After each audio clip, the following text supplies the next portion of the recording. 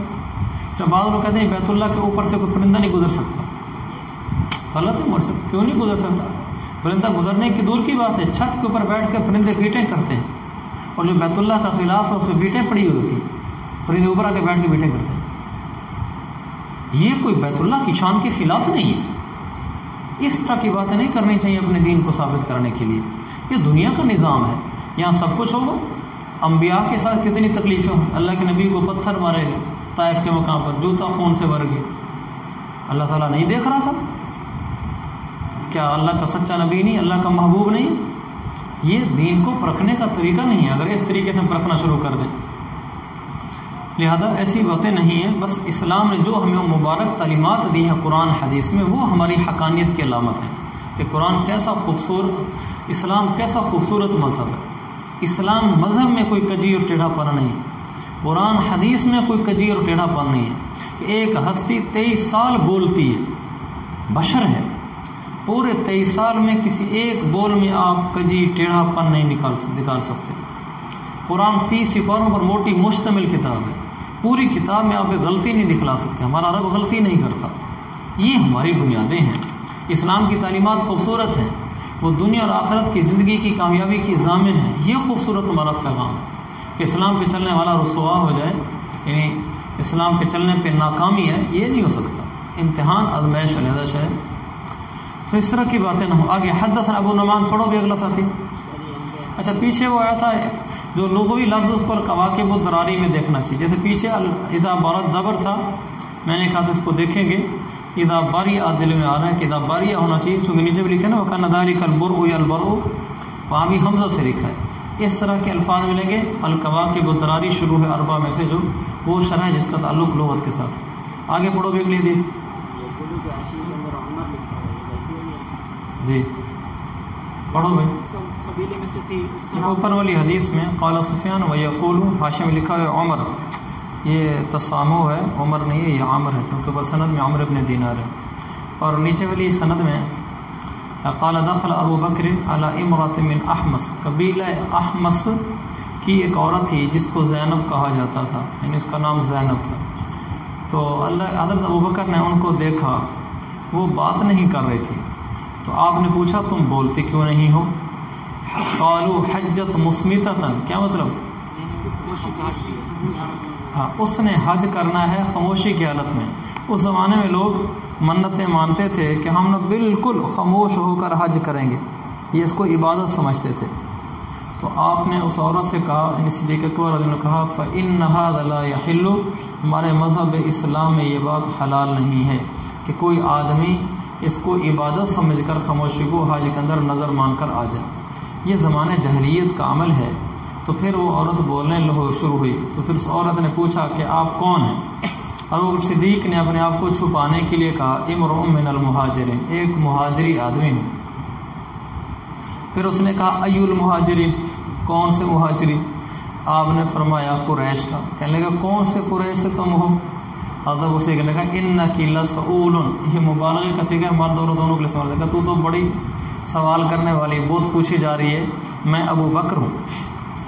بظاہر اس لیے چھپا رہے ہوں گے کہ ابو بکر کا ایک مقام تھا تاکہ اس کے سامنے میری شخصیت نہ کھلے اور میں بڑا اپنا پن ظاہر نہ کروں۔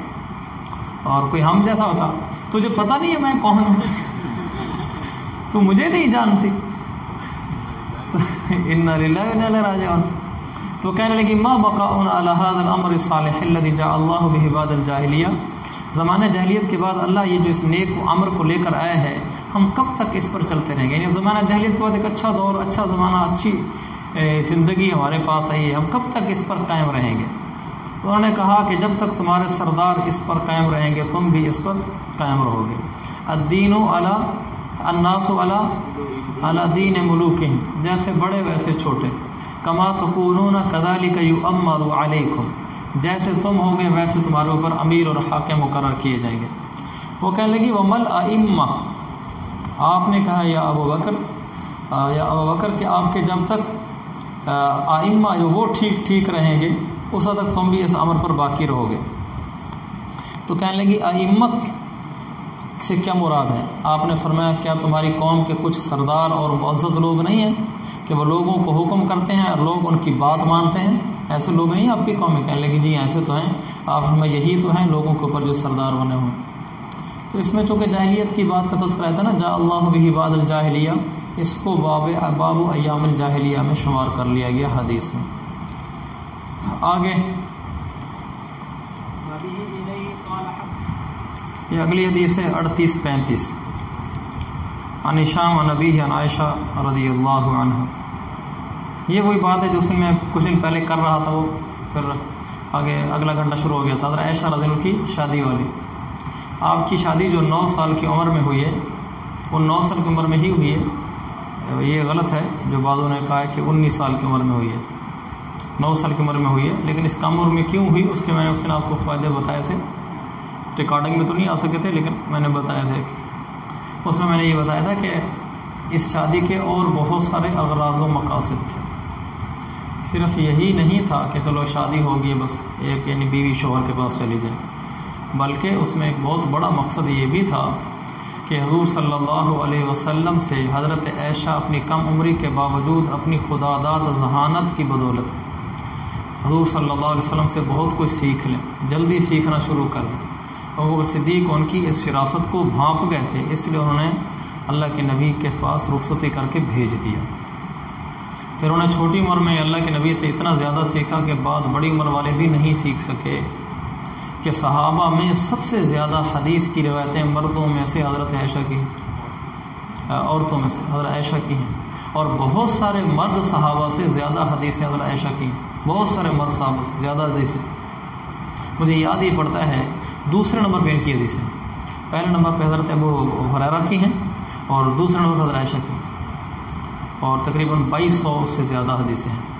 ہزاروں حدیثیں یاد کر لینا اتنی چھوٹی عمر میں یقیناً ایک بہت بڑی فضیلت کی چیز بھی ہے اور بہت بڑی خداداد صلاحیت کی علامت بھی ہے۔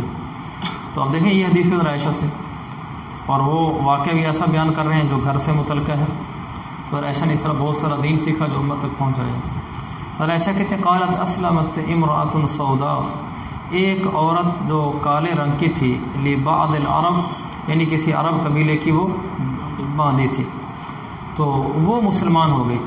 نیچے لکھا ہوا ہے لم تسمى قسطلانی، اس کا نام مذکور نہیں ہے، یعنی کہیں ملا نہیں نام کہ اس کا نام کیا تھا۔ محدثین کی تحقیق دیکھو، لفظ آگے نا کہ ایک عورت مسلمان ہے، جو اس کی تحقیق میں پڑھ جاتے کون عورت تھی، کیا نام تھا، کہاں سے آئی، تو چونکہ دوسری روایات سے بھی یہ نہیں نام مل سکا، تو اسی لیے انہوں نے لکھتے ہیں لم تسمى، اس کا نام مذکور نہیں ہے۔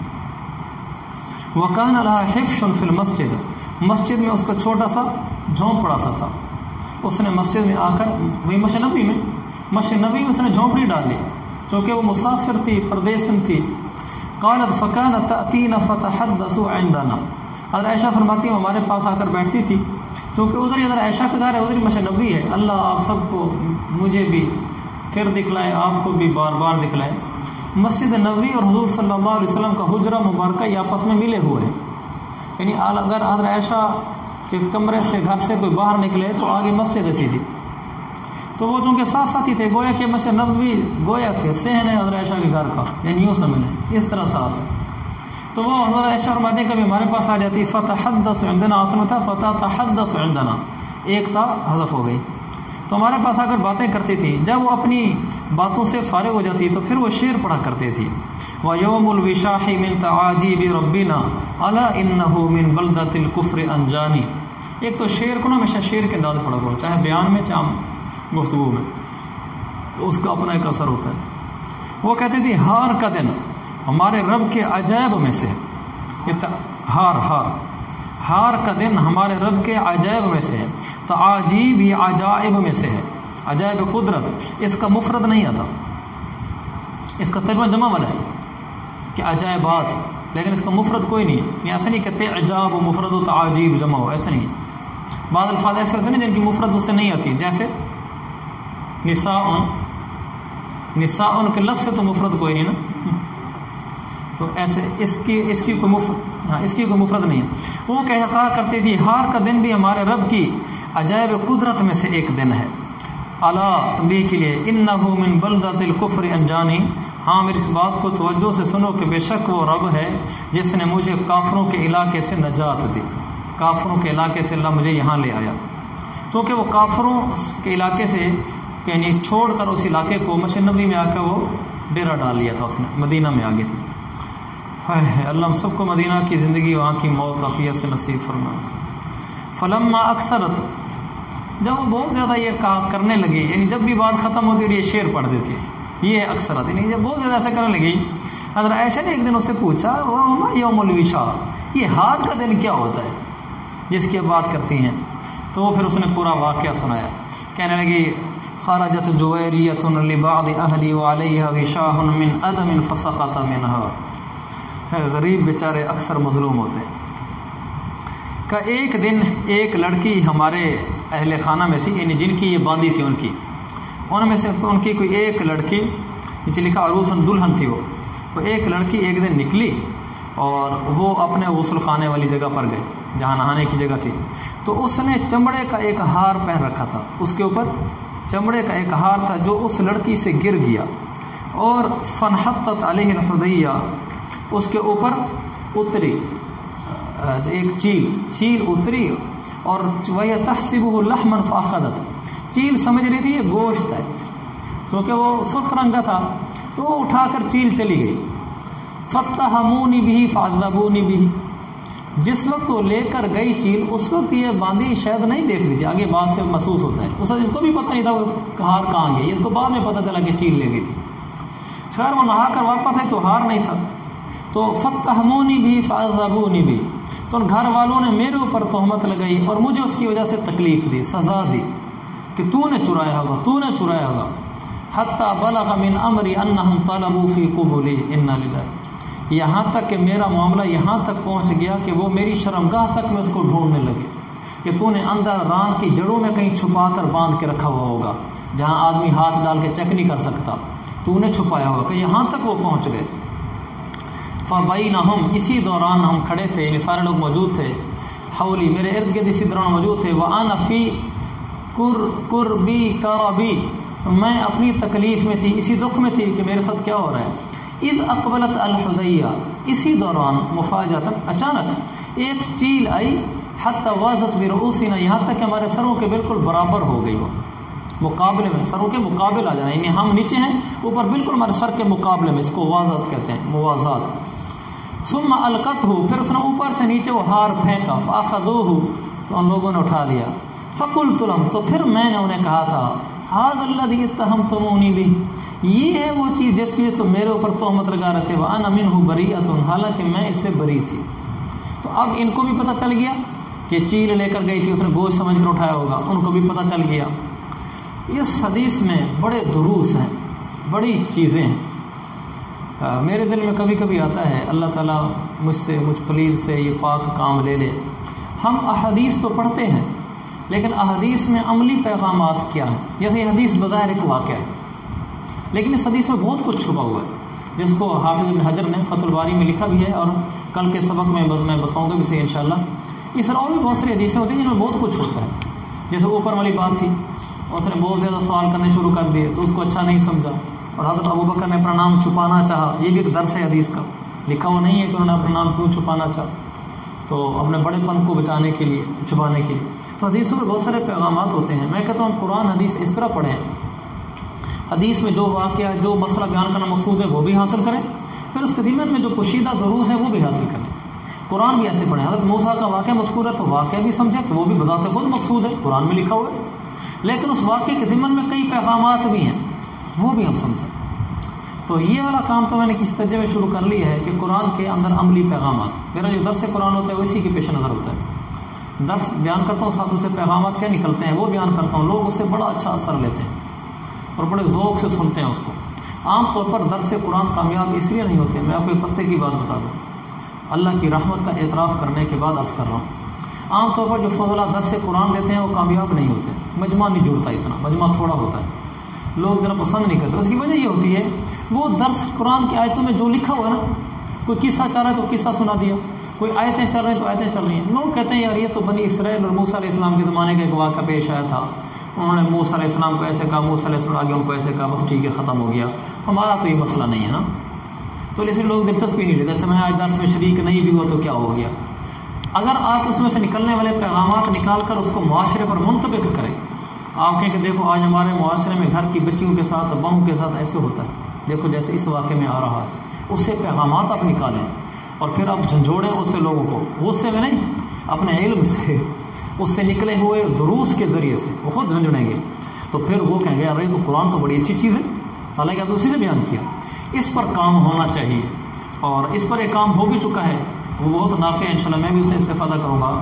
وہ ایک نیٹ کے اوپر ہے ایک ایپ، موقع الحصاد، صاد الف دال، یعنی کٹائی کی ویب سائٹ، اس کا نام بھی موقع الحصاد ہے. یہ حصاد التدبر، تدبر کی کٹائی. اس میں نا وہ آیتوں سے اور قصوں سے، واقعات سے اس طرح کے دروس نکالتے ہیں. تو درس قرآن میں اس کو رکھا جا سکتا ہے، اس سے کافی فائدہ ہوتا ہے. اور علم بلاغت بھی اچھے طریقے سے آتی ہو تو علم بلاغت خود بھی نئے نئے پیغام نکلواتا ہے. اس لیے اللہ کے فضل سے میں بلاغت پر بھی تعلیف کر رہا ہوں، جس میں یہ لکھ رہا ہوں کہ علم بلاغت پڑھنے کے بعد قرآن و حدیث سے وہ کون سے نئے پیغامات انسان کو سمجھ آنا شروع ہو جاتے ہیں جو علم بلاغت نہ جاننے کی وجہ سے علم بلاغت نہ جاننے والوں کو نہیں آتے. اللہ تعالیٰ قبول فرمائے.